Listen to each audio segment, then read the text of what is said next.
உங்கள் வேத புத்தகத்தை நீங்கள் எடுக்கும்படியாக உங்களை அன்பாய் கேட்கிறேன். கையில் வேத புத்தகம் வைத்திருக்கிறவர்கள் கொஞ்சம் நல்லா அப்படி உயர்த்தி காமிங்க. அல்லேலூயா. ஒரு முறை கூட உயர்த்தி, கர்த்தாவே இந்த வேத புத்தகத்தை எங்கள் கையில் கொடுத்ததற்காக உமக்கு நன்றி என்று சொல்வோம். அல்லேலூயா, அல்லேலூயா. ஓகே, வேதத்திலிருந்து நம்ம இப்போ ஒரு முக்கியமாக 2 வசனங்களை முதல்ல வாசிப்போம். 1 தீமோத்தேயு புஸ்தகம் 6ஆம் அதிகாரம், 1 தீமோத்தேயு 6ஆம் அதிகாரம் 12வது வசனம். விசுவாசத்தின் நல்ல போராட்டத்தை போராடு, நித்திய ஜீவனை பற்றிக்கொள், அதற்காகவே நீ அழைக்கப்பட்டாய், அநேக சாட்சிகளுக்கு முன்பாக நல்ல அறிக்கை பண்ணுகிறவனுமாய் இருக்கிறாய் அப்படின்னு வாசிக்கிறோம். அதுல திரும்பி கவனிங்க, 3 காரியத்தை சொல்றார். விசுவாசத்தின் நல்ல போராட்டத்தை போராடு, 1. அடுத்தது நித்திய ஜீவனை பற்றிக்கொள், 3வது அநேக சாட்சிகளுக்கு முன்பாக நல்ல அறிக்கை பண்ணுகிறவனுமாய் இருக்கிறாய். ஆமென், ஹல்லேலூயா. இன்னொரு வசனத்தை வாசித்து நம்ம ஜெபிப்போம். 2 தீமோத்தேயு புஸ்தகம் 4ஆம் அதிகாரம், 2 தீமோத்தேயு புஸ்தகம் 4ஆம் அதிகாரத்திற்கு நீங்கள் வரும்படியாக உங்களை அன்பாய் கேட்கிறேன்.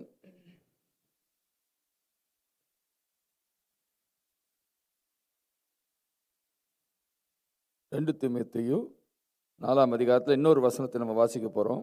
அதுக்கு ஒப்பனையாய் 7வது வசனத்தை கவனிங்கள். நல்ல போராட்டத்தை போராடினேன், ஓட்டத்தை முடித்தேன், விசுவாசத்தை காத்துக்கொண்டேன். இது முதல் நீதியின் கிரீடம் எனக்காக வைக்கப்பட்டிருக்கிறது. நீதியுள்ள நியாயாதிபதியாகிய கர்த்தர் அந்நாளிலே அதை எனக்கு தந்தருள்வார். எனக்கு மாத்திரமல்ல, அவர் பிரசன்னமாகுதலை விரும்பும் யாவருக்கும் அதை தந்தருள்வார். கரங்களை உயர்த்தி கர்த்தரை ஸ்தோத்திரம் பண்ணுவோம். ஹல்லேலூயா. எத்தனை பேர் அவருடைய பிரசன்னமாகுதலை விரும்புறீங்க? நமக்கு என்ன தரப்போறாரு? நீதியின் கிரீடத்தை தரப்போறார். ரைட், ஜெபிப்போம். எங்கள் பிதாவே, நன்றியோடு உம்மை துதிக்கிறோம். தகப்பனே, நீர் எங்களை இந்த இடத்திலே ஒன்றாக இணைத்திருக்கிறீர். எங்களை ஒன்றாக இணைப்பது ஆண்டவரே உம்முடைய ஜீவன். உம்முடைய ஜீவன் எங்களுக்குள் இருப்பதற்காக நாங்கள் நன்றி செலுத்துகிறோம். நாங்கள் எல்லோரும் மறுபடியும் பிறந்த பொழுது உம்முடைய ஜீவனை நாங்கள் பெற்றுக்கொண்டதால், எங்கள் எல்லோருக்குள்ளும் ஒரே ஜீவன் இருப்பதனால், நீர் எங்களை கிறிஸ்துவுக்குள் ஒரே நபராக வைத்திருக்கிறீர். அதற்காக உமக்கு ஸ்தோத்திரம். ஆண்டவரே, இந்த வெளிச்சத்தை நாங்கள் பெற்றவர்களாக இந்த பூமியில் நாங்கள் உம்மை வெளிப்படுத்த எங்களை உம்முடைய கரங்களிலே ஒப்புக் கொடுக்கிறோம். இந்த நாளிலும் கற்றுக்கொள்ளப் போகிறோம் இந்த சத்தியம் ஆண்டவரே ஆவியை உயிர்ப்பிக்கிறதாக, கண்களை திறக்கிறதாக, ஆண்டவரே நீர் விரும்புகிறதை இந்த பூமியிலே செய்து முடிக்க எங்கள் ஒவ்வொருவரையும் பயன்படுத்தும் ஒரு வார்த்தையாக மாறுவதாக. அதற்கென்று எங்கள் இருதயத்தை நாங்கள் பக்கமாக திருப்புகிறோம். எங்கள் இருதயத்தை திறக்கிறோம். எங்கள் இதயத்துக்குள்ளும் எங்கள் மனதிற்குள்ளும் உடைய வசனத்தை நீர் புரியும்படியாக, அனுப்பும்படியாக வேண்டிக் கொள்கிறோம். மீட்பர் இயேசுவின் நாமத்தினால் ஜெபிக்கிறோம் பிதாவே, ஆமென். ஹல்லேலூயா. முதல்ல 2 பகுதியை வாசித்தோம். 1 தீமோத்தேயு, அடுத்தது 2 தீமோத்தேயு. 2 இடத்துலையும் ஒரு காரியம் குறிப்பிடப்பட்டிருக்குது. என்னன்னா போராட்டம். என்னன்னா போராட்டம். பக்கத்தில் இருக்கவங்களை அப்படி கொஞ்சம் பாருங்களேன். போராட்டம் யாருக்கு பிடிக்கும்? யாருக்குமே போராட்டம் பிடிக்காது. ஆனா ஆண்டவர் சொல்றாரு, நல்ல போராட்டம்னு ஒன்று இருக்குதுன்னு சொல்றாரு. அந்த நல்ல போராட்டத்தை எதுக்கு வச்சிருக்கிறான்னு நீங்க 2 தீமோத்தேயுல நீங்க வாசிக்கும் போது, இது முதல் நீதியின் கிரீடம் எனக்காக வைக்கப்பட்டிருக்கிறது அப்படின்னு சொல்றார். அந்த நீதியின் கிரீடம் எனக்காக வைக்கப்பட்டிருக்குன்னு சொல்லும் போது, நீதி உள்ள நியாயாதிபதியாகிய கர்த்தர் அப்படின்னு ஒரு வசனம் வருது. நீங்க இந்த வசனத்தை அப்படியே வச்சுட்டு புக்மார்க்ல 2 கொரிந்தியர் 5ஆம் அதிகாரத்துல 10வது வசனத்துக்கு வாங்க. 2 கொரிந்தியர் 5ஆம் அதிகாரம் 10வது வசனம். ஏனென்றால் சரீரத்தில் அவனவன் செய்த நன்மைக்காவது தீமைக்காவது தக்க பலனை அடையும்படிக்கு நாம் எல்லாரும் கிறிஸ்துவின் நியாயாசனத்துக்கு முன்பாக எத்தனை பேர் இந்த கிறிஸ்துவின் நியாயாசனத்துக்கு முன்பாக வெளிப்பட வேண்டும் என்கிற இந்த வார்த்தை உங்களுக்கு மகிழ்ச்சியை கொடுக்குதா, பயத்தை கொடுக்குதான்னு யோசிங்க. நமக்கு எல்லாருக்கும் என்ன கொடுக்கணும்? மகிழ்ச்சி தான் கொடுக்கணும். ஏன்னா இந்த நியாயாசனம் எது கிடையாதுன்னா, வெளிப்படுத்தின விசேஷத்தில் சொல்லப்பட்டிருக்கிற வெள்ளை சிங்காசன நியாயாசனம் கிடையாது. வெள்ளை சிங்காசன நியாயாசனம்ன்றது இன்னொரு சிங்காசனம். அது யாருக்கென்றால் உலக மக்களை நியாயம் தீர்ப்பதற்கு. இந்த நியாயாசனம் யாருக்காக வச்சிருக்கார் ஆண்டவர்? நம்மை நியாயம் தீர்க்கன்னா உடனே தண்டனை கொடுக்கறதுன்னு நினைச்சிடக்கூடாது. இந்த நியாயாசனம் எதுக்கு வச்சிருக்கிறான்னா, நமக்கு வெகுமதி கொடுக்க. எது கொடுக்க? வெகுமதி கொடுக்க. கொஞ்சம் கரங்களை தட்டி ஆமேன்னு சொல்லுங்க. உங்களுக்கு புரியுதா? உங்களுக்கு நம்ம எல்லாரும் என்ன பெறணும் சொல்லுங்க. எல்லாரும் என்ன பெறணும்? வெகுமதி பெற வேண்டும். நான் அடிக்கடி கற்பனை செய்கிறது உண்டு. கொஞ்சம் யோசித்து பாருங்க. கர்த்தராகிய இயேசு முன்பாக நான் நிற்கிறேன். அவர் என்னை பார்த்து புன்முறுவலோடு வெகுமதி எடுத்து என் கரங்களிலே கொடுக்கிறார். அதை நான் அவருடைய கரங்களிலிருந்து பெற்றுக்கொள்கிறேன். இது வெறும் கற்பனை அல்ல, நிச்சயமாக நடக்க போகும் ஒன்று. அந்த நாள் எவ்வளவு பரவசமா இருக்குன்னு யோசிச்சு பாருங்க. ஹல்லேலூயா. சோ அப்ப இந்த உலகத்தில் நம்ம எதுக்காக வாழணும்? வெகுமதி பெறுவதற்காக ஏற்ற செயல்களை செய்ய நாம் வாழ வேண்டும். சரி, ரெண்டு காரியத்தை உங்களுக்கு சொல்ல முடியும் விரும்புறேன். ஒன்று ஆண்டவர் நமக்கு கொடுத்த ஈவு, கிஃப்ட் பெறதுக்கு நம்ம ஒண்ணுமே செய்ய தேவையில்லை. ஒண்ணுமே செய்யாமலே கொடுக்கறது தான் கிஃப்ட். அந்த கிஃப்ட் எதுனா, கர்த்தர் நமக்கு நித்திய ஜீவனை கொடுத்தார். நீங்க எடுத்து வாசித்து பாருங்க. ரோமருக்கு எழுதின நிருபம் 6ஆம் அதிகாரத்துக்கு நீங்கள் வரும்படியாக உங்களை அன்பாய் கேட்கிறேன். ரோமருக்கு எழுதின நிருபம் 6ஆம் அதிகாரத்தில் 23வது வசனத்துக்கு நம்ம வருவோம். அந்த வசனம் என்ன சொல்லுதுன்னு வாசிப்போம். ரோமர் 6ஆம் அதிகாரம் 23வது வசனம். எஸ், பாவத்தின் சம்பளம் மரணம், நம்முடைய தேவனுடைய கிருபை வரம்னு போட்டிருக்கு. ஆனா ஆங்கிலத்தில் கிஃப்ட்னு போட்டிருக்கு. கிஃப்ட் என்னது? நம்முடைய கர்த்தராகிய இயேசு கிறிஸ்துவினால் உண்டான நித்திய ஜீவன். இங்க இருக்கிற எத்தனை பேர் இந்த கிஃப்ட் நித்திய ஜீவனை பெற்றிருக்கிறீங்க? இந்த நித்திய ஜீவன் என்னது? எடுத்து வாசித்து பாருங்க. இந்த நித்திய ஜீவன் எதுன்னு நம்ம தான் புரிஞ்சுக்கணும். ஏனென்றால் 1 யோவான் புஸ்தகம் 5ஆம் அதிகாரம், 1 யோவான் புஸ்தகம் 5ஆம் அதிகாரத்துக்கு நீங்கள் வரும்படியாக கேட்கிறேன். 11வது வசனத்தை நீங்க பாருங்க. அன்பாக நான் உங்களுக்கு சொல்கிறேன், எல்லாவற்றையும் நீங்க என்ன செய்யணும்? குறித்து வைக்க வேண்டும், எழுதி கொள்ளுங்கள். தேவன் நமக்கு நித்திய ஜீவனை தந்திருக்கிறார். ஓ க்ளோரி! அந்த ஜீவன் அவருடைய குமாரனில் இருக்கிறது என்பதே அந்த சாட்சியாம். குமாரனை உடையவன் ஜீவனை உடையவன், தேவனுடைய குமாரன் இல்லாதவன் ஜீவன் இல்லாதவன். அப்ப என்ன சொல்றாரு? நமக்குள்ள இருக்கக்கூடிய ஜீவன், நம்ம எப்போ மறுபடியும் பிறந்தோமோ அப்ப ஆண்டவர் அவருடைய ஆவியானவராலே, நீங்க 1 யோவான் 1:13, யோவான் 3ஆம் அதிகாரம் 6வது வசனம், இன்னும் பல வசனங்கள் இருக்குது. இந்த வசனங்கள் எல்லாம் வாசித்து பார்த்தீங்கன்னா, நமக்குள் கிறிஸ்துவின் ஜீவனை அவர் அனுப்பி இருக்கிறார். உங்களுக்குள்ள ஒரு உள்ளான மனிதன் இருக்கிறானா? அந்த உள்ளான மனிதன் எது? உங்களுடைய ஆவி. அதுதான் உண்மையான மனிதன். இந்த சரீரம் அல்ல. நீங்க இந்த சரீரம் நீங்கள் வாழும் வீடு. இதை வச்சு நம்மளை யோசிக்க கூடாது. நம்மெல்லாம் யாரு? ஆவியின் தன்மையுடையவர்கள். ஏனென்றால் தேவன் எப்படி இருக்கிறாரு? ஆவியா இருக்கிறார். ஆவியான தேவன் நம்ம எப்படி படைச்சாரு? அவருடைய சாயலிலும் அவருடைய ரூபத்திலும் படைத்தார். அப்பொழுது நமக்குள் இருக்கும் ஆவிதான் உண்மையான மனிதன். இதை நம்ம முதல்ல நல்லா கான்சென்ட்ரேட் பண்ணணும். இந்த ஆவியின் மனிதனுக்கு ஜீவனாக இப்பொழுது இருப்பது யார் என்றால், என்னுடைய தகப்பனிடத்திலிருந்து நான் பெற்ற ஜீவன் அல்ல, கிறிஸ்துவனிடத்திலிருந்து அந்த ஜீவனை நான் பெற்றிருக்கிறேன். ஹல்லேலூயா. எனவே ஒவ்வொரு நாளும் பலமுறை யோசிக்கணும், எனக்குள் தேவனின் ஜீவனும் அவருடைய தன்மையும் எனக்குள் இருக்கிறது. கொஞ்சம் வாய் திறந்து சொல்லுங்களேன், நெஞ்சில் கை வச்சு சொல்லுங்களேன், எனக்குள் தேவனுடைய ஜீவனும் அவருடைய தன்மையும் இருக்கிறது. இதை எதுக்கு நம்ம முதல்ல புரிந்து கொள்ள வேண்டும் என்றால், இந்த ஜீவன் நமக்குள்ள இருக்கிறதுனால கிறிஸ்துவை பிரதிபலிப்பது என்பது நமக்கு கடினமான காரியம் அல்ல. ஏனென்றால் அந்த ஜீவன் நம்மை அப்படிப்பட்ட வாழ்க்கை வாழ்வதற்கு அந்த ஜீவனுக்குள் அதற்கான எல்லா முழுமையும் அதுக்குள் இருக்குது. உங்களுக்கு எல்லாருக்கும் புரியுதா? இப்ப ஒரு மீன், பெரிய மீன்ல இருந்து ஒரு மீன் குஞ்சு பொரிக்குது. அதை கொண்டு போய் நீங்க ஒரு பெரிய கடல்லையோ இல்லாட்டி ஒரு தண்ணிலையோ, ஐயோ இவ்வளவு பெரிய இடத்துல என்னை கொண்டு வந்து ஐயோ அப்படின்னு அது சொல்லுமா? பயப்படாது. ஏனென்றால் அது நீந்தக்கூடிய ஆற்றல் அந்த மீன் குஞ்சுக்குள்ள இருக்குது. இதுதான் நீங்க புரிஞ்சுக்க வேண்டியது. அப்ப நீங்க புரிந்து கொள்ள வேண்டியது என்னன்னா, தேவனை போல இந்த பூமியில வாழக்கூடிய ஆற்றலை தேவன் நமக்கு கொடுத்திருக்கிறார். இதை நான் இன்னும் ப்ரூவ் பண்றதுக்கு 2-3 வசனங்களை உங்களுக்கு சொல்றேன். நீங்க யோவான் புஸ்தகம் 1ஆம் அதிகாரம் 1வது வசனம் 2வது வசனத்தை வாசித்தீங்கன்னா உங்களுக்கு பாராமே தெரியும். ஆதியிலே வார்த்தை இருந்தது, அந்த வார்த்தை தேவனாய் இருந்தது, அந்த வார்த்தை அப்படின்னு வரும். அந்த வார்த்தையினால் எல்லாத்தையும் ஆண்டவர் படைச்சாருலாம் வரும். 14வது வசனம், யோவான் 1ஆம் அதிகாரம் 14வது வசனம் வாசித்தீங்கன்னா, அந்த வார்த்தை மாம்சமானது. மாம்சமாய் வந்த கிறிஸ்துவை நம்ம பார்க்கிறோம். பார்க்கும்போது எப்படி பார்க்கணும்? அவர் யாரு? தேவனுடைய வார்த்தை. ஆனா அவரை எப்படி கூப்பிடுறோம்? தேவனுடைய குமாரன் என்று கூப்பிடுகிறோம். எஸ் சார், நான் சொல்றேன் ரைட்டா? அவர் யாரு?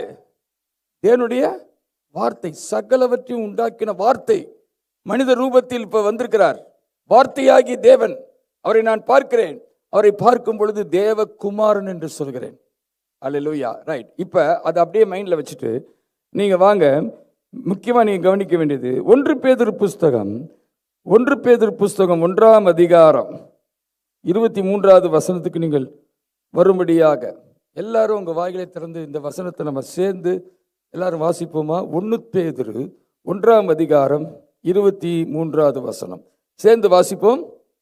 அழிவுள்ள வித்தினாலே அல்ல, என்றென்றைக்கும் நிற்கிறதும் ஜீவனுள்ளதுமான தேவ வசனமாகிய அழிவில்லாத வித்தினாலே மறுபடியும் ஜெனிப்பிக்கப்பட்டீர்கள். எந்த வித்தினால பிறந்தீங்க? எந்த வித்தினால பிறந்தீங்க? அழிவில்லாத தேவனுடைய வார்த்தை. வார்த்தை என்னாச்சு? மாம்சமானது.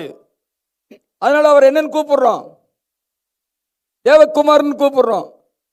இப்ப நம்ம எதனால பிறந்திருக்கிறோம்? வார்த்தையினால பிறந்திருக்கிறோம். அப்ப நம்ம எப்படி கூப்பிடணும்? கொஞ்சம் லாஜிக்கா திங்க் பண்ணுங்களேன். வார்த்தை மாம்சமானது, அதனால அவரை தேவகுமாரன் கூப்பிடுறோம். அந்த வார்த்தையினால நம்ம பிறந்திருக்கிறோம். அப்ப நம்ம எப்படி கூப்பிடணும்? சத்தமா சொல்லுங்க. எத்தனை பேர் இங்க உங்களை நீங்க நினைக்கிறீங்க நான் தேவகுமாரனும் குமாரத்தியுமா இருக்கிறேன்ட்டு? வாயில திறந்து சொல்லுங்க. நீங்க யாரு? தேவனுடைய குமாரரும். நமக்கு பின்னாடி ஏதாவது ஒளிவட்டம் இருக்குதா? எந்த ஒளிவட்டம் இல்லை. ரட்சிக்கப்படாத ஒரு பெரிய உலக பெரிய பணக்காரன் என் பக்கத்துல நிக்கிறான், அவனுக்கு பின்னாடி ஒளிவட்டம் இல்லை. அவனை எல்லாரும் பெரிய பணக்காரன் பார்க்கறாங்க. ஆனால் அவன் தேவகுமாரன் அல்ல. நான் தேவகுமாரனாக இருக்கிறேன். உங்களுக்கு புரியுதா புரியலையா? ஏனென்றால் நமக்குள் தேவனுடைய வித்து இருக்குது. சோ எதுக்காக இதை கொடுத்தார்னா, இந்த உலகத்துல நல்ல போராட்டத்தை போராட. எதுக்காக கொடுத்திருக்கிறாரு? நல்ல போராட்டத்தை போராட. ஏன்னா போராட்டத்தில் ஜெயிச்சாதான் எதை கொடுக்க முடியும்? கிரீடத்தை கொடுக்க முடியும். பிள்ளைங்களுக்கு எக்ஸாமே இல்லாம பாஸ் பண்ணி விடுறதா இருந்தா அவங்க சந்தோஷமா தான் இருக்கும். அப்படின்னா யார் படிச்சா யார் படிக்கலன்னு எப்படி தெரியும்? ஸோ இந்த உலக வாழ்க்கையில தேவன் நமக்கு ஏற்ற வெகுமதியை கொடுக்க. இந்த உலக வாழ்க்கைனா இங்க ஆசீர்வாதத்தை கொடுக்கறதுக்கு இல்லை. இந்த உலக வாழ்க்கையில நம்ம எப்படி நல்ல போராட்டத்தை போராடுறோமோ நல்லா புரிஞ்சுக்கோங்க. இங்க இருக்கிற நம்ம எல்லாம் அழிந்து போகக்கூடிய நபர்கள் அல்ல. நமக்குள் இருக்கும் ஆவியை தேவன் மரணத்திலிருந்து வேறு பிரித்ததினால் நாம் நிரந்தரமாக வாழப்போகிறோம். நிரந்தரமாக வாழப்போறோன்றது இந்த இப்ப இருக்கிற இந்த சரீரத்தை பத்தி நான் சொல்லலை.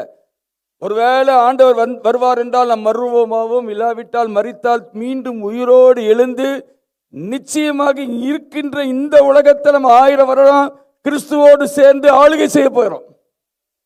எத்தனை பேர் அதை விசுவாசிக்கிறீங்க?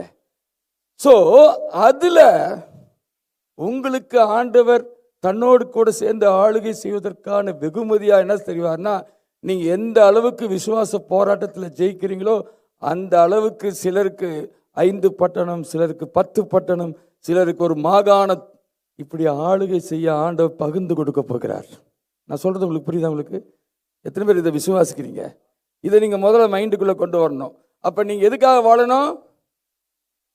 ஆயிரோட அரசாட்சியில கர்த்தரோடு சேர்ந்து நான் என்ன செய்யணும்? ஆளுகை செய்யணும். நிறைய பேருக்கு எப்படின்னா, ரட்சிக்கப்பட்டுட்டோம், ரட்சிக்கப்பட்டதுனால நிச்சயமா எங்க போயிடுவோம்? பரலோகம் போயிடுவோம். அந்த எந்த சந்தேகம் கிடையாது. ஆனா 1000 அரசாட்சியில் அவங்களோட ஆளுகை செய்யறதுக்கு நீங்க அதுக்கான நோக்கத்தோடு வாழாம, அப்பா ரட்சிக்கப்பட்டோம், பிரைஸ் தி லார்ட், இனிமேல் நம்ம வேலையை பார்ப்போம், இந்த உலகத்துக்குள்ள நம்ம சம்பாதிக்கிறது, பிள்ளைங்க குட்டிங்க இதெல்லாம் பார்த்துட்டே இருப்போம் அப்படின்னா, நீங்க எதுக்கு உங்களுக்குள்ள ஆண்டவர் நித்திய ஜீவனை கொடுத்தார் என்கின்ற வெளிச்சம் உங்களுக்குள்ள என்ன செய்யல? இல்லை. உங்களுக்குள் தேவன் அதனாலதான் அவர் சொல்றாரு, நல்ல போராட்டத்தை போராடு, நித்திய ஜீவனை பற்றிக்கொள். எதுக்குன்னா, அந்த ஜீவனை கொண்டுதான் நீ நல்ல போராட்டத்தை போராட முடியும். அந்த ஜீவன் நமக்கு தேவன் அதுக்கு தான் கொடுத்திருக்கிறாரு. அதுக்கு அடுத்தது என்ன சொல்றாரு? நல்ல அறிக்கை பண்ணு என்று சொல்கிறார். சரி, இப்ப இதை மைண்ட்ல வச்சுக்கோ. இப்ப முதல்ல கேள்வி என்னன்னா, நல்ல போராட்டம்னா என்ன? அதை நான் டிஃபைன் பண்ணும்படி விரும்புகிறேன். தயவுசெய்து நான் ஒரு டெஃபினிஷன் சொல்றேன், நீங்கள் அதை தயவாக எழுதி வைத்துக் கொள்ள முடியும் அன்பாக்கி. ஏன்னா நல்ல போராட்டம்னா முதல் நமக்கு என்னன்னு தெரியணும். சரியா? ஸோ இதை நீங்கள் எழுதும்படியாக நான் வாசிக்கிறேன் தமிழ்ல. விசுவாச போராட்டம் என்பது, எழுதிக் கொள்ளுங்கள், விசுவாச போராட்டம் என்பது நமது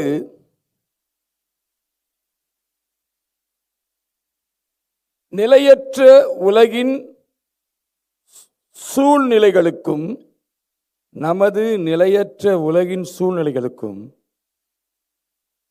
ஆவிக்குரிய யதார்த்தங்களுக்கும், ஆவிக்குரிய யதார்த்தங்களுக்கு வித்தின் பிராக்கெட்ல வேணா ஆங்கிலத்தில் ஸ்பிரிச்சுவல் ரியாலிட்டின்னு போட்டுக்கோங்க. ஸ்பிரிச்சுவல் ரியாலிட்டி, ஆவிக்குரிய யதார்த்தங்களுக்கும் இடையிலான மோதல். முதல் பகுதி எல்லாரும் சேர்ந்து வாசிப்போமா? விசுவாச போராட்டம் என்னது? விசுவாச போராட்டம் என்பது நமது நிலையற்ற உலகில் சூழ்நிலைகளுக்கும் ஆவிக்குரிய யதார்த்தங்களுக்கும் இடையிலான மோதல். பக்கத்தில் இருக்கிறவங்க எழுதுறாங்களான்னு பாருங்க. எழுதுறீங்கன்னா உற்சாகப்படுத்துங்க. சரியா? நான் அப்படியே மைண்டில் வச்சுக்குவேன் அப்படின்னு எல்லாருமே வச்சுக்க முடியாது. இது நம்ம கற்றுக்கொள்ள வேண்டியது. சரி, இப்போ இந்த நிலையற்ற உலகத்தில் நமக்கு பல சூழ்நிலைகள்ல வருதா?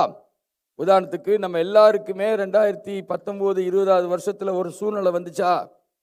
என்ன சூழ்நிலை? கோவிட். இப்போ ஒரு சூழ்நிலை வந்திருக்குதா? இங்க இந்த நாட்டில் ஒரு சூழ்நிலை இருக்குது. நான் செய்தியில் படித்தேன், நிறைய பேர் வேலை இல்லாமல் போயிடுறாங்களாம். சரியா? இப்படி பல சூழ்நிலைகள் வந்து கொண்டே இருக்குது. இப்படி சூழ்நிலை வரும்போது நமக்குள்ள என்ன வருது பார்த்தீங்களா? பயம் வருதுன்றாங்க. அவங்க சொல்றது யதார்த்தம். பயம் வருது அப்படின்னா எது ஜெயிச்சிச்சு? சூழ்நிலை ஜெயிக்குது. சூழ்நிலை இருக்கட்டும், சூழ்நிலை என்னவா இருந்தாலும் இங்க டெஃபினிஷன் என்ன சொல்றோம்? அந்த சூழ்நிலைக்கும் எதுக்கும் போராட்டம்? ஆவிக்குரிய யதார்த்தத்துக்கும் போராட்டம். ஆவிக்குரிய யதார்த்தம் என்னது அப்படின்னா, எல்லாமே உங்கள் சூழ்நிலையெல்லாம் கரெக்டாக இருக்கும்போது தான் தேவனால் உங்களை போஷிக்க முடியும்னா, அது உலக மக்களுக்கு அப்படிதான் நீதி. ஆனால் கர்த்தரால் பஞ்சகாலத்திலையும் நம்ம போஷிக்க முடியும். நான் சொல்கிறது உங்களுக்கு புரியுதா? ஏனென்றால் அவர் எப்படிப்பட்ட தேவன், அதை பற்றி நம்ம பின்னாடி படிக்க போகிறோம். நம்முடைய தேவன் யாருன்னா, இல்லாதவைகளை. ஸோ இது ஆவிக்குரிய யதார்த்தம். அப்ப நம்ம இப்ப ஆவிக்குரிய யதார்த்தத்தை நம்முடைய சூழ்நிலையா வச்சுக்கணுமா, இல்லாட்டி நம்முடைய ரியாலிட்டியா வச்சுக்கணுமா, இல்லாட்டி நம்மை சுற்றி இருக்கின்ற நிகழ்வுகளை நம்முடைய யதார்த்தமா வச்சுக்கணுமா? எதை யதார்த்தமா வச்சுக்கணும்? டாக்டர் சொல்றாரு ரிப்போர்ட்ல, உனக்கு இந்த பிரச்சனைன்னு, அது சூழ்நிலை. அதை எடுத்துக்கணுமா, இல்லாட்டி அவருடைய தழும்புகளால் குணமானீர்கள் என்கிற யதார்த்தத்தை எடுக்கணுமா? நான் சொல்றது உங்களுக்கு புரியுதா? ஸோ அப்ப தொடர்ந்தேர்ச்சியாக இந்த பூமியில நமக்கு என்ன இருக்குது? சூழ்நிலைகள், ஆவிக்குரிய யதார்த்தத்துக்கும் அதுக்கு என்ன இருக்குது? மோதல் இருக்குது. ஆமேன்னு சொல்லுங்க. ஆனா நம்ம என்ன செய்யறோம்னா, எனக்கு ஒரு பிக்சர் மைண்ட்ல வருது. செத்த மீனை பார்த்தீங்கன்னா தண்ணி போற போக்கிலேயே அது போகும். ஆனா உயிருள்ள மீன் என்ன செய்யணும்னா எதிர்த்து போகும். நம்மெல்லாம் கிறிஸ்து என்னும் ஒருவரால் ஜீவன் பெற்றிருக்கிறோம். அப்ப சூழ்நிலைகள் நம்மளை அடிச்சுட்டு போறதில்ல. நம்ம என்ன செய்யணும்? எதுக்கு ஆண்டவர் அதை செய்யறாருன்னா, அதன் மூலமாக தான் இந்த பூமியில இவங்கெல்லாம் ஆளுகை செய்ய தகுதி உள்ளவங்கன்னு நிரூபிக்கிறார் ஆண்டவர். நான் சொல்றது புரியுதா? இப்போ வர்ற சூழ்நிலையை பார்த்தே பயந்து போனா எப்படி அவங்க ஆளுகை செய்கிற நிலையில கொண்டு போய் வைக்கிறது? ஸோ ஆளுகை செய்யும் நிலையில வைக்கணும்னா அவர்கள் தங்களை நிரூபிக்க வேண்டும். எதில்? நல்ல போராட்டத்தை போராடி விசுவாசத்தை காத்துக்கொண்டேன். காத்துக்கொள்வது அவர்களுக்கு என்ன கொடுக்குது? நீதியின் கிரீடம் என்பது அந்த அதிகாரத்தை குறிக்கிறது. ஹல்லேலூயா. உங்களுக்கு எல்லாருக்கும் புரியுதா உங்களுக்கு? ஸோ இது ஒரு டெஃபினேஷன். இன்னொரு டெஃபினேஷன் நீங்கள் எழுதிட்டு நம்ம அதுக்கு பிறகு நமக்கு தொடர்ந்து பார்ப்போம். எழுதிக்கோங்க. காலத்தின், அதாவது காலம்னா இப்போ நம்ம இருக்கிற உலகத்தின் காலத்தின் கலகத்தனமான சூழ்நிலைகளில், காலத்தின் கலகத்தனமான சூழ்நிலைகளில் நமது விசுவாசத்தை கட்டவிழ்த்து பிடிவாதமான விசுவாச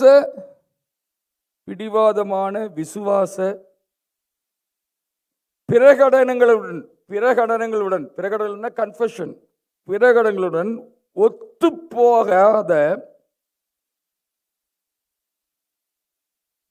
திரும்பி நான் சொல்றேன், காலத்தின் கலகத்தனமான சூழ்நிலைகளில் நமது விசுவாசத்தை கட்டவிழ்த்து பிடிவாதமான விசுவாசத்தின் பிரகடனங்களுடன்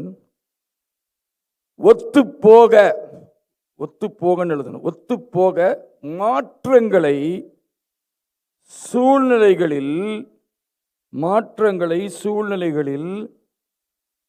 கட்டாயப்படுத்தி அதை அடைவது. திரும்பிய சொல்றேன். காலத்தின் கலகத்தனமான சூழ்நிலைகளில் நமது விசுவாசத்தை கட்டவிழ்த்து பிடிவாதமான விசுவாசத்தின் பிரகடனங்களுடன் ஒத்துப்போக மாற்றங்களை சூழ்நிலைகளில் கட்டாயப்படுத்தி அதை அடைவது. இப்போ இப்படி சிம்பிளா உங்களுக்கு புரியுற மாதிரி சொன்னா உங்களுக்கு நல்லா இருக்குன்னு நினைக்கிறேன். இதை எழுதி வச்சுக்கோங்க. இப்ப உதாரணத்துக்கு ஒரு பாத்திரத்துல நம்ம 2 கிலோ அரிசி வேக வைக்கிறோம், சாப்பாடு செய்யறோம் அப்படின்னு வச்சுக்கோங்க. அதுக்கு 2 கிலோ அரிசி இல்ல, அதை சுவையுள்ளதா மாத்துறதுக்கு எப்படியும் ஒரு 5 கிலோ உப்பு போடணுமா? எவ்வளவு போடணும்?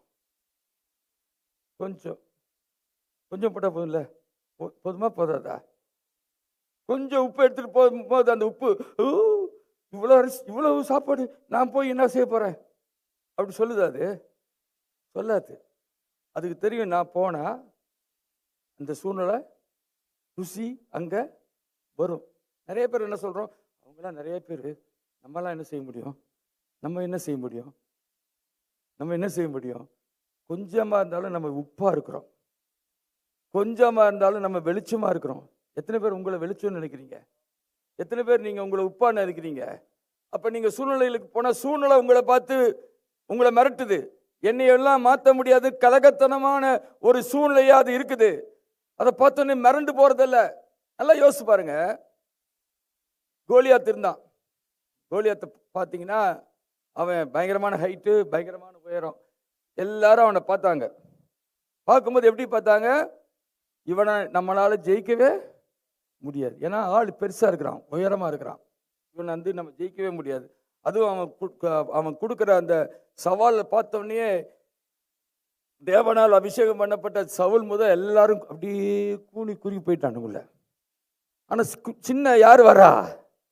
தாவீது. அவனும் அதே ஆள் தான் பார்க்குறான். எத்தனை பேர் சொல்றீங்க 2 பேரும் ஒரே ஆள் தான் பார்த்தாங்கன்ட்டு? 2 பேரும் ஒரே ஆள் பார்த்தாங்களா, வித்தியாசமான ஆள் பார்த்தாங்களா? அங்க தாவீது அவனை ரொம்ப, கோலியாத்தை ரொம்ப சின்ன ஆளா அப்படி அப்படி பார்த்தானா? இது எப்படி பார்த்துருப்பான்னு யோசிச்சிங்கன்னா, நான் எப்படி நினைக்கிறேன்னா, நல்லா யோசிச்சு பாருங்களேன். இப்போ நான் இங்கே இருக்கிறேன், உதாரணத்துக்கு ஒரு சின்ன பாலை கொடுத்து நீங்கள் என்ன மாதிரி எரிங்கன்னு சொன்னால், நான் நிற்கும் போது எரிய சொல்கிறேன்னு வச்சுக்கோங்களேன். அடுத்தது என்ன சொல்கிறேன், இப்படி ஒன்றை காமிச்சு இதில் எரியுங்கன்னு சொல்கிறேன். எந்த டார்கெட்டை அடிக்கிறது ஈஸி? என்னை அடிக்கிறது தான் ஈஸி. ஸோ அவன் எப்படி பார்க்குறான்னா, பெரிய ஆளாக இருக்கிறான், நம்ம சுற்றி விட்டோம்னா கண்டிப்பாக அடிச்சிடணும்னு நினைக்கிறான். எது? கவன்ல அவன் டார்கெட்டை பெருசா இருக்கிறத அட்வான்டேஜா எடுக்கிறான். அட்வான்டேஜா எடுக்கிறான். அவன் அதை நெகட்டிவா எடுக்கல. எவ்வளவு பெரிய ஆளா இருந்தாலும் சரி, எனக்கு முன்பாக நிற்கிறான் அவன். அதே நேரத்தில் அவனுக்குள்ள நித்திய ஜீவன்ன்றது எதை குறிக்குதுன்னா, அவனுக்குள்ள தன் கூட இருக்கிற தேவன் எவ்வளவு பெரியவர் என்பதை அறிந்திருக்கிறான். அதனால இந்த டார்கெட்டு மற்றவன் கண்ணுக்கெல்லாம் பெருசா இருந்தாலும் இவனுக்கு ஒரு விதத்தில் இந்த டார்கெட்டு அடிக்கிறதுக்கு ஈஸி, கண்டிப்பாக என்னால் வெற்றி கொள்ள முடியும் என்கின்ற ஒரு மனநிலை அவனுக்குள் இருந்தது. இப்ப நான் சொல்றது உங்களுக்கு புரியுதா? அப்ப சூழ்நிலைகளை பார்த்து அது கலகத்தனமாக நமக்கு எதிராக போராடி எழும்பி வரும்போது நம்ம எதை கட்டவிழ்க்கணும்? எல்லாரும் வாய் திறந்து சொல்லுங்க. எதை கட்டவிழ்க்கணும்? விசுவாசத்தை கட்டவிழ்க்க வேண்டும். எத்தனை பேர் சொல்றீங்க உங்களுக்குள்ள கர்த்தர் விசுவாசத்தை கொடுத்திருக்கிறான்ட்டு? ஆமென் சொல்லுங்க. எல்லாருக்கும் கொடுத்திருக்கிறாரா? எல்லாருக்கும் கொடுத்திருக்காரு. எல்லாருக்கும் ஒரே அளவு கொடுத்திருக்கிறாரா? எல்லாருக்கும் ஒரே அளவு கொடுத்திருக்கிறார். ஆனா ஒரே அளவு கொடுத்தா பிறகு ஒரு சிலர் அந்த விசுவாசத்தை என்ன செஞ்சிருக்காங்க? வர்த்திக்க பண்ணிக்கிறாங்க. எப்படி வர்த்திக்க பண்ணாங்கன்னா, விசுவாசம் எப்படி வரும்? கேள்வினால வரும். கேள்வி எதனால வரும்? தேவனுடைய வசனத்தை கேட்கறதுனால கேள்வி வரும். அதனால வரும், விசுவாசம் வரும். பக்கத்தில் இருக்கிறவங்களை பார்த்து, இந்த 4 வாரத்தில் எத்தனை வாரம் நீ சபைக்கு வந்தேன்னு கேளுங்க. இந்த 4 வாரத்தில் எத்தனை வாரம் நீ சபைக்கு வந்த? அப்ப நான் சபைக்கே வரமாட்டேன், இப்ப நான் பிரசங்கம் பண்றேன். பிரசங்கம் பண்ணும்போது உங்களுக்குள்ள கண்டிப்பா என்ன வந்து ஆகணும்? விசுவாசம் வரும். ஏன்னா நான் இதுல இருந்து பிரசங்கம் பண்றேன், தேவனுடைய வார்த்தையிலிருந்து. அப்ப உங்க விசுவாசத்தை வர்த்திக்க பண்ண பொறுப்பு யார் கையில இருக்குது? சொல்லுங்க. எல்லாரும் நெஞ்சு மேல கை வச்சு சொல்லுங்க. ஏன் இருக்குது? நம்ம கையில இருக்குது. நம்ம விசுவாசத்தை வர்த்திக்க பண்ணுவதா? ஏன்னா இந்த விசுவாசத்தை வர்த்திக்க பண்ணாதான் நம்ம எதை ஃபேஸ் பண்ண முடியும்? போராட்டத்தை சந்திக்க முடியும். ஆமென் சொல்லுங்க. அப்ப நீங்க எல்லாத்தை விட எத்தனை பேர் அதை நீங்க புரிஞ்சு கொள்றீங்க? நமக்குள்ள இருக்கிற விசுவாசம் பொன்னை காட்டு விலையேற பெற்றது. நமக்கு ஒருவேளை கையில கோல்டு இருக்குதுன்னா, ஒரு திடீர்னு ஒரு அவசர தேவை இருந்தால் அது விற்கலாம், அடமானம் வைக்கலாம், சூழ்நிலையை சந்திக்கலாம்னு நினைக்கிறோம். நல்லா கவனிச்சுக்கோங்க, அந்த பொன்னை காட்டிலும் விலையேறப்பட்டது விசுவாசம். சோ நமக்கு பொன்னை விட எது ரொம்ப முக்கியம்? விசுவாசம். பக்கத்தில் கொண்டு சொல்லுங்க, பொன்னை விட விசுவாசம் ரொம்ப முக்கியம். விசுவாசம் ரொம்ப முக்கியம். விசுவாசத்தினாலே நீதிமான் பிழைப்பான். நம்ம பிழைக்கிறத எதை வச்சுதான்? அந்த உலகத்துல நம்முடைய மற்ற எந்த பொருளாதாரத்தை வச்சு அல்ல, மற்ற எந்த காரியத்தை வச்சு அல்ல, அதெல்லாம் வேண்டான்னு சொல்லலை நான். ஆனா நம்ம பிழைக்கிறது விசுவாசத்தினாலே பிழைக்கிறோம். இந்த உலகத்துல நம்ம பிழைக்கிறோம். சரி, இப்ப இன்னொரு காரியத்தை நம்ம வசனத்தை நம்ம பார்க்க போறோம். இந்த டெஃபினிஷன் அப்படியே வச்சுக்கோங்க. அதை எப்படி அபியாசப்படுத்துவது என்பதை கடைசியாக நான் சொல்லுகிறேன். இப்ப ஒரு வசனத்தை நம்ம வாசிப்போம். உதாரணத்துக்கு நீங்கள் வாசிங்க,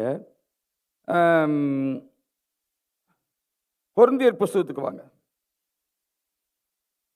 2 கொரிந்தியர் புஸ்தகம், எல்லாரும் எடுத்துக்கொள்ளுங்க தயவு செய்து. 2 கொரிந்தியர் புஸ்தகம் 4ஆம் அதிகாரம்.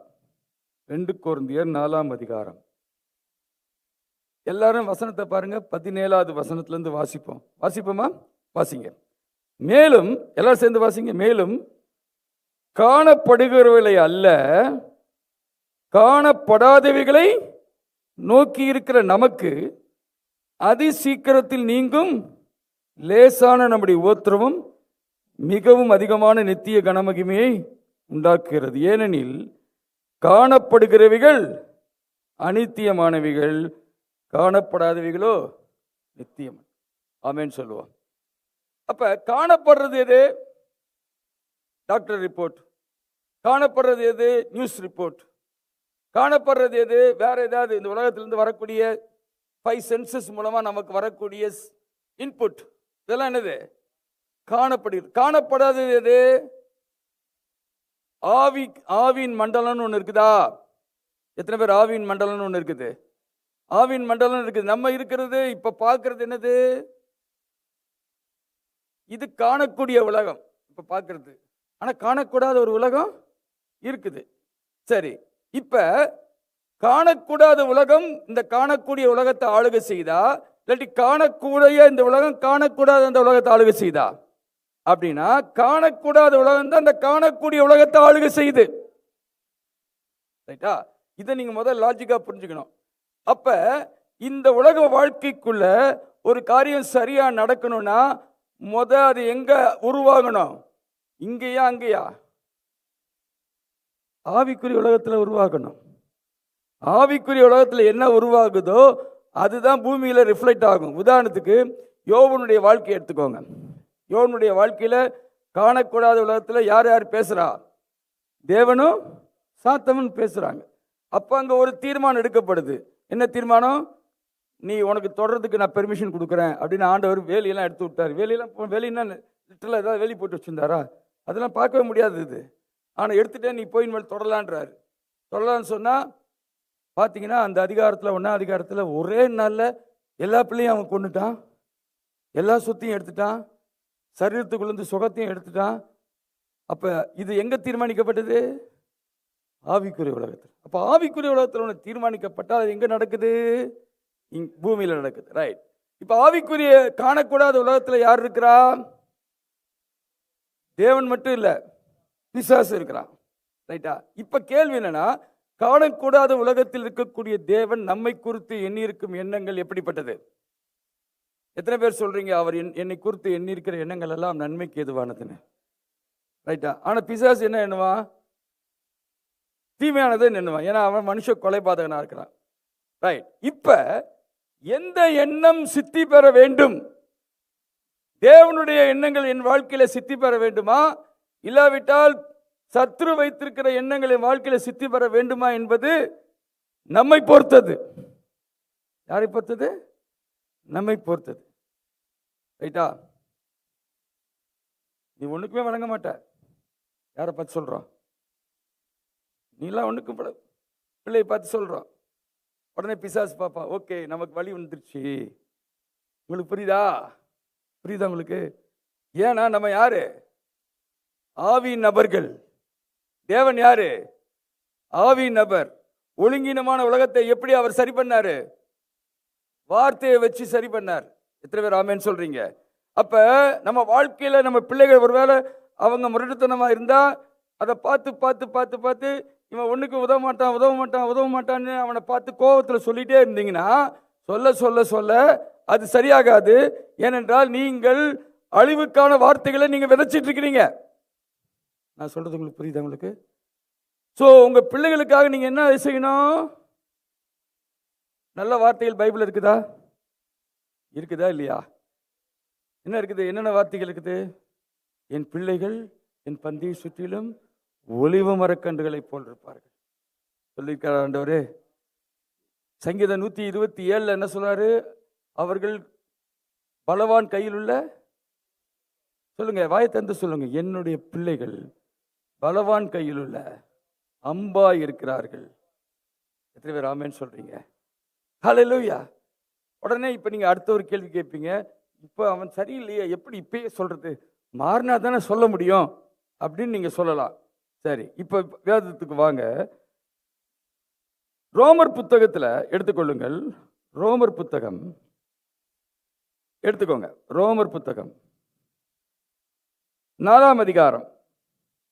ரோமர் புத்தகம் 4ஆம் அதிகாரம். எல்லாரும் பாருங்க, 17வது வசனம். 17 வாசிங்க. எல்லாரும் வாசிக்கல, எடுத்துட்டீங்களா? இவ்வளவு பேர் இருக்கீங்க, எவ்வளவு சத்தம் வரணும்? சத்தமா வாசிங்க. ஜாதிகளுக்கு உன்னை தகப்பனாக ஏற்படுத்தினேன் என்று எழுதியிருக்கிறபடி அவன் தான் விசுவாசித்தவருமாய் மரித்தோரை உயிர்ப்பித்து இல்லாதவைகளை இருக்கிறவர்களை போல அழைக்கிறவருமாய் இருக்கிறார். தேவனுக்கு முன்பாக நம்ம எல்லாருக்கும் தகப்பனானான். உன் சந்ததி இவ்வளவா இருக்கும் என்று சொல்லப்பட்டபடியே தான் அநேக ஜாதிகளுக்கு தகப்பனாவதை நம்புவதற்கு ஏதுவில்லாதிருந்தும், சூழ்நிலை சொல்லுது, ஏதுவில்லாதிருந்தும் அதை நம்பிக்கையோடு விசுவாசித்தான். அவன் விசுவாசத்திலே பலவீனமாய் இருக்கவில்லை. அவன் ஏறக்குறைய 100 வயதுள்ளவனாய் இருக்கும் பொழுதும் தன் சரீரம் செத்து போனதையும் என்ன செஞ்சானா? எண்ணாதிருந்தான். அது இல்லைன்னு சொல்லல, அப்படி இல்லைன்னு சொல்லல, அப்படிதான் இருக்குது. அந்த காரியங்கள்லாம் மாறாம தான் இருக்குது. ஆனால் அது அவன் என்ன செய்யல? எண்ணவில்லை. எண்ணவில்லைன்றது எதை குறிக்குன்னா, அதுக்குரிய முக்கியத்துவத்தை அவன் கொடுக்கல. நான் சொல்றது எல்லாருக்கும் புரியுதா? நம்ம என்ன செஞ்சிடறோம்? சூழ்நிலைகளுக்கு, டாக்டர் ரிப்போர்ட்டுக்கு வசனத்தை விட முக்கியத்துவம் கொடுத்துருவோம். ஏன்னா டாக்டர் சொல்லிக்கிறார் பாருங்க, கரெக்டா, அதுக்குரிய முக்கியத்துவம் அதை கொடுக்குறோம். சூழ்நிலை மக்கள் சொல்கிற எல்லா காரியத்தையும் கேட்டு அதுக்கு முக்கியத்துவம் கொடுக்குறோம். சோ தேவனுடைய வார்த்தை என்ன சொல்லுதோ அதுதான் யதார்த்தம், ஆவிக்குரிய யதார்த்தம். நீங்க இந்த உலகத்துல சொல்லக்கூடிய காரியங்களை அப்படியே கேட்டுக்கிட்டே இருந்தீங்கன்னா, அது உள் வாங்கிட்டே இருந்தீங்கன்னா, என்ன நான் கேட்கிறேன், உங்களுக்கு அதிகமான CNN நியூஸை பார்த்து எனக்கு ரொம்ப விசுவாசம் வந்ததுன்னு சொன்னவங்க கை வைத்து காமிங்க. எனக்கு ரொம்ப தைரியம் வந்துருச்சு, அதை பார்த்தானே ரொம்ப தைரியம் வந்துருச்சு அப்படின்னு சொல்லக்கூடிய இங்க யாரா இருக்கீங்களா? யாருமே இருக்க முடியாது. எத்தனை பேர் சொல்றீங்க, வேத வசனத்தை நான் வாசிச்சா எனக்குள்ள தைரியம் வருதுன்னு? வேத வசனத்தை வாசிச்சா எனக்குள்ள நம்பிக்கை வருது, எனக்குள்ள மகிழ்ச்சி வருது.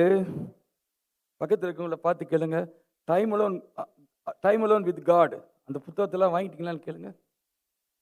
டைம் அலோன் வித் காட் ஒரு புத்தகம் போட்டிருக்காங்க இல்லையா? எதுக்கு போட்டிருக்காங்க? எதுக்கு போட்டிருக்காங்க? தினந்தோறும் நம்ம எதை தியானிக்கணும்? தேவனுடைய வார்த்தையை தியானிக்கலைன்னா நரகத்தில் வந்து போய் போட்டுருவார் இருக்குல்ல.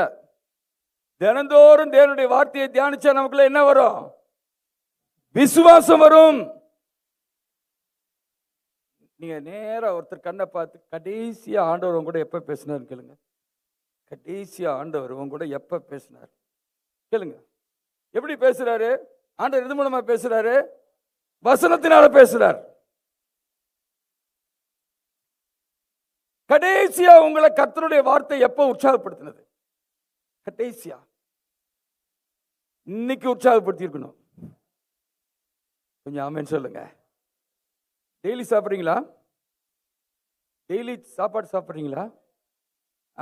ஆண்டவருடைய வார்த்தை என்ன சொல்லுது? மனுஷன் அப்பத்தினாலே மாத்திரமல்ல தேவனுடைய வாயிலிருந்து புறப்படும். எங்களுக்கு நேரமே இல்லை. இதுக்கு என்னைக்கா சொல்லிக்கிங்களா? நம்ம சொல்லிக்கிறோமா? எனக்கு நேரமே இல்லை, 2 நாளா சாப்பிடாம விட்டேங்க, 2 நாளா நேரமே இல்லை சொல்லிக்கிறோமா? சொன்னதே இல்லை. ஏன்னா அது சாப்பிடாட்டி நமக்கு டயர்ட் ஆகிடும், சோர்ந்துடும். அப்போ ஆவிக்குரிய உள்ளான மனுஷன் எவ்வளவு முக்கியமான பாருங்க. இந்த உள்ளான மனுஷனை கொஞ்சம் கற்பனை செஞ்சு பாருங்க. அவன் நல்லா ஸ்ட்ராங்காக இருக்கிறானா இல்லாட்டி பலவீனமாக இருக்கிறானா?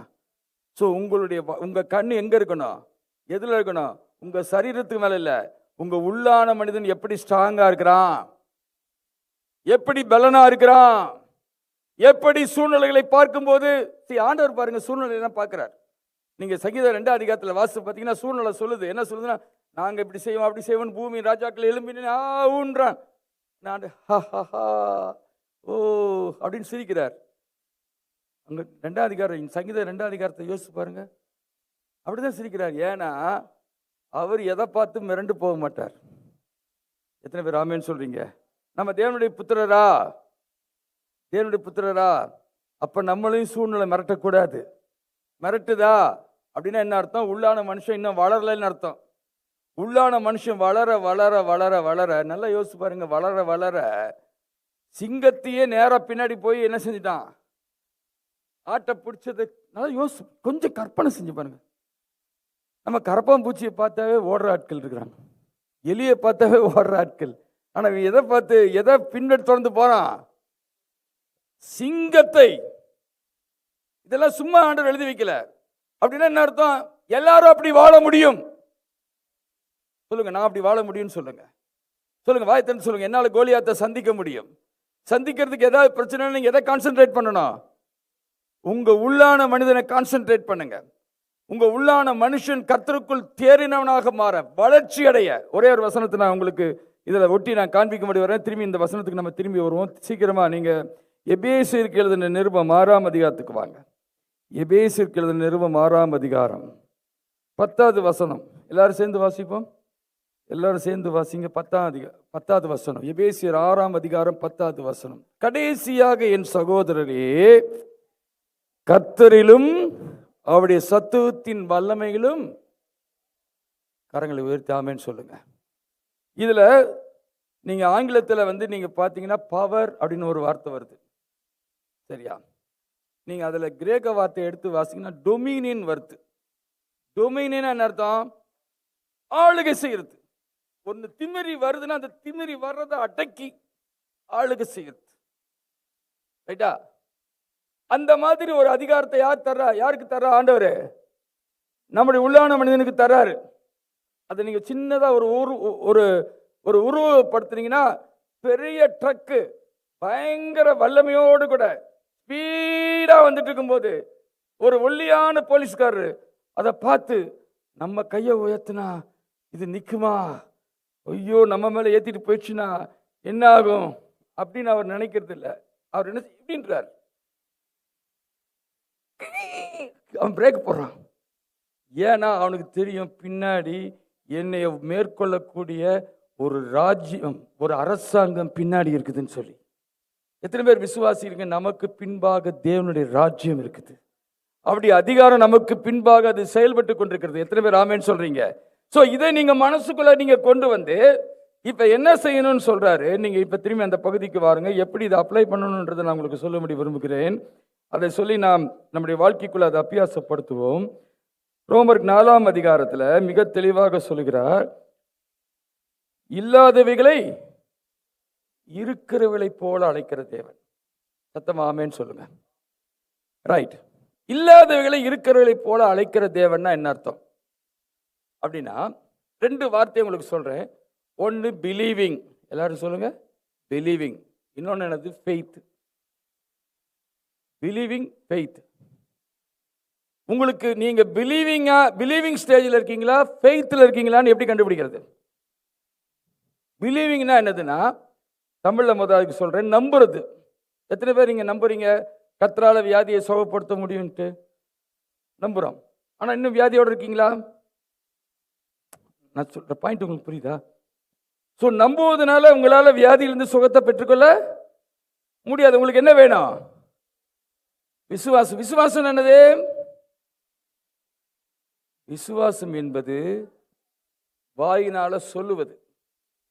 வாயினால சொல்லுவது இல்ல, இன்னொரு விதத்தில் சொன்னா செயல்படுத்துவது. நல்ல கவனிங்க, நல்ல கவனிங்க.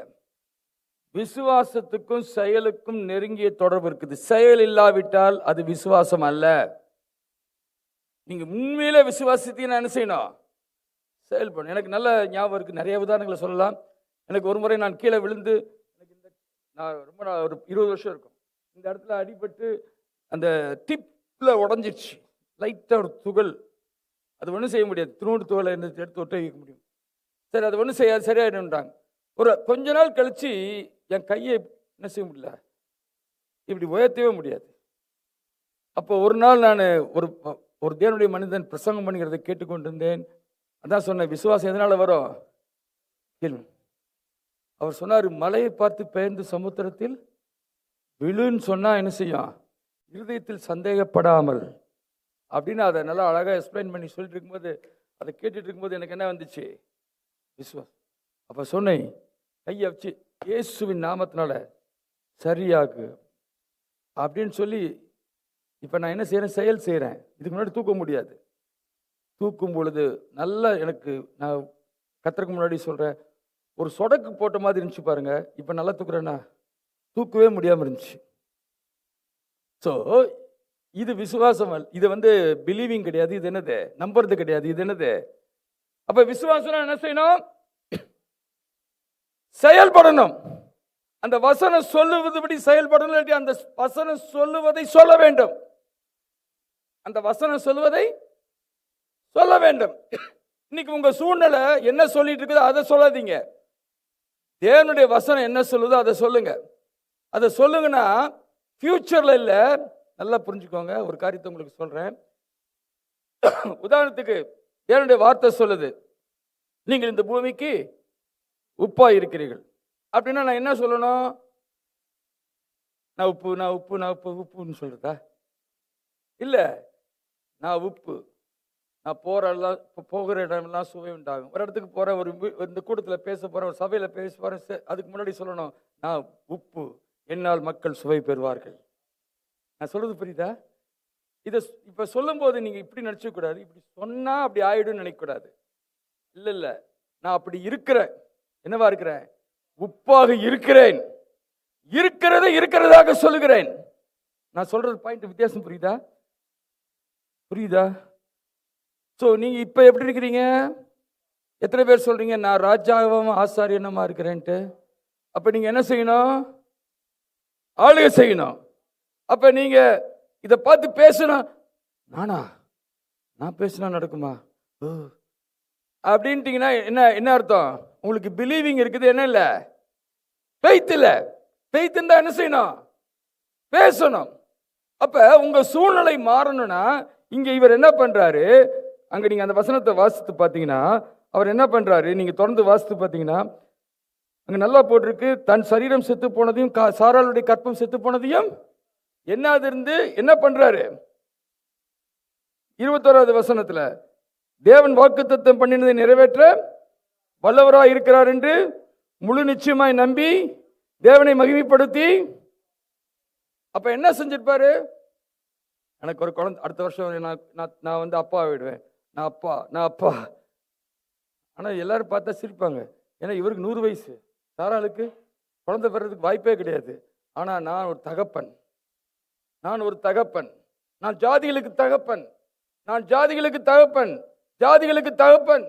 நீங்க எந்த அளவுக்கு தேவனுடைய வார்த்தையோடு ஒத்து நீங்க சொல்றீங்களோ அந்த அளவுக்கு ஆவிக்குரிய மண்டலத்தில் தேவ சித்தம் நிறைவேறுவதற்கான சூழ்நிலையை நீங்க உருவாக்குகிறீர்கள். இந்த கால நேரத்தில் நீங்க உங்க சூழ்நிலை என்னவா இருந்தாலும், உங்க வாழ்க்கையில நீங்க என்ன இன்னைக்கு ஒரு சவாலை சந்தித்து கொண்டிருந்தாலும் அதை குறித்து எண்ணுவதை நீங்கள் நிறுத்திவிட்டு அதை ஒரு பெரிய பொருட்டாக எண்ணாதபடிக்கு தேவனால எந்த இடத்துலையும் ஒரு வழியை உருவாக்க அவரால் முடியும். கரங்களை உயர்த்தி கர்த்தரை ஸ்தோத்திரம் பண்ணுவோமாக.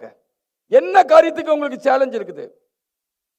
நீங்க என்ன செய்யணும்? அதுக்கு 2 காரியம் செய்யலாம். ஒன்று, தேவனுடைய வசனத்தை நீங்க வாசிக்கும் போது உங்களுக்கு புரியலாம். இல்லாவிட்டால் அந்த காரியத்தை வச்சு நல்லா நீங்க ரொம்ப நேரம் அந்நிய பாஷையில ஜெபம் பண்ண என் வாழ்க்கையில நான் பார்த்துருக்கேன். அந்நிய பாஷையில ஜெபிச்சுட்டு இருக்கும்போது உள்ள இருந்து சரியான ஒரு வார்த்தையை தேவன் தருவார். நான் சொல்றது உங்களுக்கு புரியுதா? ஈதர் அவருடைய வார்த்தையிலிருந்து தருவார், இல்லாட்டி நமக்குள்ள ஒரு அட்ரன்ஸ் வரும். அந்த அட்ரன்ஸை நீங்க ரிலீஸ் பண்ணீங்கன்னா அது உடனே சூழ்நிலையை மாற்றக்கூடியதாக இருக்கிறது. இதை நான் வந்து என்னுடைய அனுபவத்திலிருந்து உங்களுக்கு சொல்கிறேன். நிச்சயமா இது நடக்கும். இது தேவனுடைய வார்த்தையிலிருந்து நான் சொல்கிறேன். ஏனென்றால் ஆவிக்குரிய மண்டலத்துக்குள் நீங்கள் பேச வேண்டும். அப்ப அதுக்கு பேசுறதுக்கு என்ன வேணும்னா முதல்ல புரிஞ்சுக்கோங்க, தேவனுடைய மனதை நீங்கள் முதலாவது புரியணும். தேவன் நம்மை குறித்து எண்ணி இருக்கிற என்னெல்லாம் என்னது நன்மைக்காது. அப்ப நம்ம பிள்ளையை பத்தி என்ன நினைச்சிருப்பாரு? கெட்டு சீரழிஞ்சி நாசமா சீக்கிரமா ஆக்சிடென்ட்ல அவன் செத்து போகணும் அப்படியா நினைச்சிருப்பாரு? அப்படி நினைச்சிருக்க மாட்டார். அப்ப உங்க மனசுல என்ன இருக்கணும்? நிறைய பெற்றோருக்கு இதாயிடுமோ, அப்படி ஆயிடுமோ, அப்படி ஆயிடுமோ, அப்படி ஆயிடுமோ, அப்படி ஆயிடுமோ, பயத்துக்கு இடம் கூடாதீங்க. பயந்து ஒரு அசுத்த ஆவி. அதுக்கு பதிலாக நீங்க என்ன செய்யணும்? தேவனுடைய வசனத்தின்படி எத்தனை பேர் விசுவாசிக்கிற என்னுடைய பிள்ளைகள் அடையாளங்களாகவும் அற்புதங்களாகவும் இருப்பார்கள்? கொஞ்சம் பயத்திலிருந்து சொல்லுங்களேன். அதை நம்முடைய பிள்ளைகள் எப்படி இருப்பாங்க? அடையாளங்களாகவும் அற்புதங்களாகவும் இருப்பார்கள். ஹல்லேலூயா. என்னுடைய சந்ததி தேவனை சேவிக்கும். ஆமென். இதெல்லாம் என்ன பண்ணணும்? உங்க மைண்டினுடைய பிக்சரா இருக்கணும். அப்ப உங்க மைண்ட் எப்படி யோசிக்குது? தேவனுடைய வார்த்தையின்படி சிந்திக்கிறீங்க. என்ன காரியமா இருந்தாலும் சரி, என்ன காரியமானாலும் சரி. நான் வந்து ஒரு முறை எனக்கு ஒரு சின்ன பிரச்சனை இருக்கும்போது நான் பெட்டில் படுத்திருக்கும் போது நான் சொன்னேன், நான் பிள்ளைகளையும் பிள்ளைகளின் வாழ்வையும் நான் காண்பேன். ஆமென் சொல்லுங்க. நான் பிள்ளைகளையும் பிள்ளைகளின் வாழ்வையும் நான் காண்பேன். எத்தனை பேர் அதை காண்பேன்னு சொல்றீங்க? எங்க இருக்குது? அது தேவனுடைய வார்த்தையில் இருக்குது. அதை சொல்றதுக்கு ரைட்ஸ் இருக்குதா? ரைட்ஸ் இருக்குது. அதுக்கு தான் எழுதி கொடுத்துருக்கிறாரு. ஸோ நீங்க இந்த நாள்ல இருந்து தேவனுடைய வார்த்தையிலிருந்து நீங்க என்னென்ன வார்த்தைகளை பேசணுமோ யூ ரிலீஸ். அந்த வார்த்தைகளை ரிலீஸ் பண்ணுங்க. பண்ணும்போது என்ன செய்றீங்க? ஆவிக்குரிய மண்டலத்துக்குள் நீங்கள் மாற்றங்களை உண்டு பண்ணும் பொழுது இயற்கைக்கு மேற்பட்ட விதத்தில் அது பூமியில் கர்த்தர் வந்து நிறைவேற்றுவார். ஹல்லேலூயா. என்னுடைய வாழ்க்கையில் நான் ஒரு முறை எனக்கு அப்பாயின்மெண்ட் லெட்டர் வரணும், எனக்கு வரல. நான் என்ன செய்யணும்னு தெரியல. நல்ல ஒரு வேலையை விட்டுட்டு நான் அதில் வந்து ஜாயின் பண்ணி இப்போ அதில் எனக்கு அப்பாயின்மெண்ட் லெட்டர் வரல. ஆனால் தேவன் முதல்ல சொல்லிக்கிறார், அங்கே இன்டர்வியூ போகிறதுக்கு முன்னாடியே எனக்கு நான் நடந்து வரும்போது நீ வீட்டுக்கு போ, உனக்கு ஒரு இன்டர்வியூ லெட்டர் வந்திருக்குன்னு தேவன் சொல்லி தான் அந்த வேலைக்கு வந்து ஜாயின் பண்ணிக்கிறேன். ஆனால் இப்போ எனக்கு நிரந்தரமாவதற்கு வாய்ப்பு இல்லை. அப்போ அதை பற்றியே நான் ஜோம் பண்ணிட்டு போயிட்டுருக்கிறேன். இப்போ என்னால் சொல்ல முடியும், எந்த இடத்துல என்னால் சொல்ல முடியும், அந்த இடத்துலேருந்து சொன்ன இயேசுவின் நாமத்தினால இந்த அப்பாயின்மெண்ட் லெட்டரை எடுக்கிறேன். எங்கள் தெருவில் நடந்துட்டு இருக்கும்போது நான் சொல்கிறது உங்களுக்கு புரியுதா? கட்டளையிட்டதுபடியே கர்த்தர் அற்புதமாக அங்கே என்னை நிரந்தரம் செஞ்சார். அப்போ இதன் மூலமாக நான் என்ன கற்றுக்கொள்கிறேன்னா, தேவன் வந்து வேலையை கொடுப்பேன்னு சொன்னார். ஆனால் இப்போ வேலை நிரந்தரமாக இருக்க வாய்ப்பு இல்லாத மாதிரி ஒரு சூழ்நிலை இருக்குது. அந்த கலகத்தனமான சூழ்நிலையை நான் விசுவாசத்தை கட்டவிழ்த்து நான் என்ன செய்யணும்? அதை வார்த்தையினால் அதை மேற்கொண்டு அதை நிகழ்வுக்குள்ளாக கொண்டு வர வேண்டும். அதனால் இந்த காலை நேரத்தில் பக்கத்தில் இருக்கின்ற சொல்லுங்க, ஒன்றை குறித்தும் கவலைப்படாமல் எல்லாவற்றையும் ஸ்தோத்திரத்தோட கூடிய விண்ணப்பத்தினாலும் ஜபத்தினாலும் தேவனுக்கு தெரியப்படுத்துங்கள். அப்பொழுது எல்லா புத்திக்கும் மேலான தேவ சமாதானம். நம்ம எல்லாருமே கர்த்தர் இந்த இடத்துல எப்படி வச்சிருக்கானா, உங்கள் விசுவாசமே உலகத்தை ஜெயிக்கிற ஜெயம். நாம் ஜெயிப்பதற்கு தேவன் எதை பயன்படுத்த விரும்புகிறாரு? விசுவாசத்தை பயன்படுத்த. இதை வந்து நம்ம சுயநலத்துக்கு நம்ம சுய ஆதாயத்துக்கு யூஸ் பண்ணுறதில்ல. தேவனுடைய சித்தத்தோடு இணைந்து இந்த காரியங்களை செய்யணும். இப்போ ஒரு பிள்ளை இருக்குது, வளருது, அதுக்கு திருமணம் ஆகணும், நல்ல வேலை கிடைக்கணும். இதெல்லாம் தேவ சித்தம் எல்லாம் ஆண்டவருடைய வார்த்தையில் போட்டிருக்காரு. அப்படின்னா என்ன அர்த்தம்? எந்த இடத்துல எந்த நபரோடு தேவன் அவரை கொண்டு போய் சேர்க்கணுமோ இயேசுவின் நாமத்தினாலே அந்த வாய்ப்புகள் திறப்பதாக, அந்த நபர்கள் வந்து சேருவார்களாக. ஆமென் சொல்லுங்க. ஸோ நீங்க வழியை வார்த்தையினால் உண்டாக்கும் பொழுது என்னென்றால் தேவன் எப்படி அவர் செயல்படுகிறாரோ அதே சாயலில் நாம் படைக்கப்பட்டிருக்கிறபடியால் நாமும் எப்படி செயல்பட வேண்டும் என்றால் வார்த்தையினாலே செயல்பட வேண்டும். அப்படிப்பட்ட ஒரு வாழ்வுக்கு என்று கர்த்தர் நம்மை அழைக்கிறார். நம்ம எல்லாரும் இருக்கிற இடத்தில் நாம் எழுந்து நிற்போமாக. ஹல்லேலூயா. எல்லாரும் எழுந்து நில்லுங்கள். ஹல்லேலூயா. Thank you Jesus. Thank you Jesus. எல்லாவற்றை பார்க்கிலும் விலையேறப்பெற்றது உங்கள் விசுவாசம். 2 கரங்களை உயர்த்தி ஆண்டவருக்கு நன்றி சொல்லுங்க. ஆண்டவரை, விலையேறப்பெற்ற இந்த விசுவாசத்தை இன்னைக்கு நீர் எனக்கு கொடுத்ததற்காக ஸ்தோத்திரம். ஆண்டவர் வந்து மலையை பெயர்க்கிறதுக்கு எவ்வளவு விசுவாசம் வேணும்னு சொல்றா தெரியுமா? கடுகளவு விசுவாசம் இருந்தாலும் நீ மலையை பார்த்து பெயர்ந்து சமுத்திரத்தில், இது விசுவாசம், பிலீவிங் இல்லை, இட்ஸ் ஃபெய்த். ஃபெய்த். 2 கரங்களையும் உயர்த்தி ஹல்லேலூயா. நீங்க உங்க சூழ்நிலையை பார்த்து அந்த சூழ்நிலை எண்ணாமல் தேவனுடைய வார்த்தையில என்ன சொல்லப்பட்டிருக்கிறதோ அதன்படி, அதுதான் தேவனுடைய சித்தம், இதன்படி நடக்கும். ஹல்லேலூயா. இதன்படியே செயல்படும். நீங்க தான் அதுக்காக பேசணும். வாயை திறந்து கரங்களை உயர்த்தி சொல்லுங்க. உங்க எந்த சூழ்நிலை எப்படி இருக்குதோ அதை பத்தி நீங்க பார்க்காதபடி தேவனுடைய வார்த்தையில என்ன சொல்றாரோ அதை விசுவாசித்து நீங்கள் அதை வாயினாலே சொல்லுங்கள். ஹல்லேலூயா. நன்றியோடு கூட உம்மை ஸ்தோத்திரிக்கிறோம் ஆண்டவரே. ஆண்டவரே, நாங்கள் விசுவாசத்தினாலே பிழைக்கத்தக்கதாக, ஹல்லேலூயா, ஆண்டவரே, நீர் எங்களை உம்முடைய வார்த்தையினாலே உண்டாக்கி இருக்கிறபடினால் எங்களுடைய வாழ்க்கைக்குள் உம்முடைய சிருஷ்டிக்கும் அதிகாரத்தை, வல்லமையை நீர் கொடுத்திருப்பதற்காக உமக்கு ஸ்தோத்திரம். எனவே உம்முடைய ஆவியோடு கூட இணைந்து உம்முடைய சித்தத்தின்படி நாங்கள் இந்த உலகத்திற்குள் வார்த்தைகளை அனுப்பத்தக்கதாக, ஆண்டவரே, ஒழுங்கினதும் வெறுமையும் இருளுமாய் இருந்த உலகத்தை வார்த்தையினாலே அழகாக மாற்றின தேவன், வார்த்தையாகி நீர் எங்கள் வாழ்க்கைக்குள் வந்து எங்கள் வாழ்வை அழகாக மாற்றினீரே. நாங்களும் சூழ்நிலைக்குள் உம்முடைய வார்த்தையை அனுப்பி சூழ்நிலைகளை மேற்கொண்டு, எத்தனை பேர் சொல்றீங்க, நான் விசுவாசத்தின் போராட்டத்தில் விட்டு கொடுக்க மாட்டேன்னு சொல்றவங்க கை வைத்து சொல்லுங்க. விட்டு கொடுக்க மாட்டேன். அது எத்தனை காலமானாலும் நான் விசுவாசத்தை கொண்டு அதை ஜெயிப்பேன். என் சூழ்நிலையை நான் மாற்றுவேன்.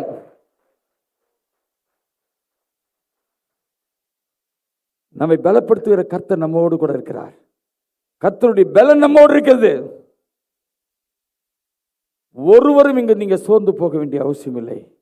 எல்லாரும் வாயிலை திறந்து சொல்லுங்க, என்னை பலப்படுத்துகிற கிறிஸ்துவினாலே எல்லாவற்றையும் செய்ய எனக்கு பலன் உண்டு, எனக்கு பலன் இருக்கிறது. வாயத்தில் சொல்லுங்க, உம்மாலே நான் ஒரு சேனைக்குள் பாய்வேன், உம்மாலே ஒரு மதிலையும் தாண்டுவேன். கர்த்தரின் மேய்ப்பராய் இருக்கிறார், எனவே நன்மையும் கிருபையும் என்னை தொடரும். எத்தனை பேர் சொல்றீங்க கர்த்தரின் மேய்ப்பராய் இருக்கிறனால சாபம் என்னை தொடராது? கர்த்தரின் மேய்ப்பராய் இருப்பதினாலே நன்மையும் கிருபையும் என்னை தொடரும். வாயை திறந்து சொல்லுங்க, சொல்லுங்க, நன்மையும் கிருபை என்னை தொடர்ந்து கொண்டிருக்குன்னு சொல்லுங்க. சொல்லுங்க, வாயை திறந்து சொல்லுங்க, நன்மையும் கிருபை என்னை தொடர்ந்து கொண்டிருக்கிறது. சொல்லுங்க, நன்மையும் கிருபையும் என்னை தொடர்ந்து கொண்டிருக்கிறது. ஹல்லேலூயா. நானும் என் வீட்டாரும் போவென்றால் கர்த்தரையே சேவிப்போம். ரெண்டு கரங்களை உயர்த்தி சொல்லுங்க, தலைமுறை தலைமுறையாய் அவரை சேவிப்போம். ஹல்லேலூயா. உங்கள் தலைமுறைகள் பெருகும். ஹல்லேலூயா. ஆண்டவர் சொல்லியிருக்கிறார், எதற்காக நான் ஒருவனை படைத்தேன்? தேவ பக்தி உள்ள சந்ததியை பெரும்படித்தானே. ரெண்டு கரங்களை உயர்த்தி சொல்லுங்க, தேவ சந்ததி என் குடும்பத்தில், என்னுடைய சந்ததியிலிருந்து புறப்படும் சொல்லுங்க. வாயத்திலிருந்து சொல்லுங்க, தேவ சந்ததி என் குடும்பத்திலிருந்து புறப்படும். ஹல்லேலூயா. கர்த்தாவே, இந்த அற்புதங்களை நீ செய்வதற்காக உமக்கு ஸ்தோத்திரம். கரங்களை உயர்த்தி, அவைகள் உங்களுக்கு உண்மையானவைகளாய் இருப்பதினால் அவைகளை உங்களுக்கென்று உடைமையாக்கிக் கொள்ளுங்கள். கர்த்தாவே, நன்றியோடு கூட உம்மை ஸ்தோத்திரிக்கிறோம். சரீரத்தில் நல்ல சுகத்தை கர்த்தர் உங்களுக்கு கட்டளையிடுகிறார். ரெண்டு கரங்களை உயர்த்தி ஹல்லேலூயா சொல்லுங்க, சொல்லுங்க, கிறிஸ்துவை சொல்லுங்க, கிறிஸ்துவை மரித்தோரிலிருந்து எழுப்பினருடைய ஆவி எனக்குள் வாசமாய் இருப்பதால். உங்க சரீரத்தில் எந்த இடம் பலவீனமா இருக்காங்க, கையை வச்சு சொல்லுங்க, இந்த பகுதி அந்த வல்லமை பெற்று சுகமடை, இயற்கையாய் அது இயங்கும்படி கட்டளையிடுகிறேன் இயேசுவின் நாமத்தினாலே.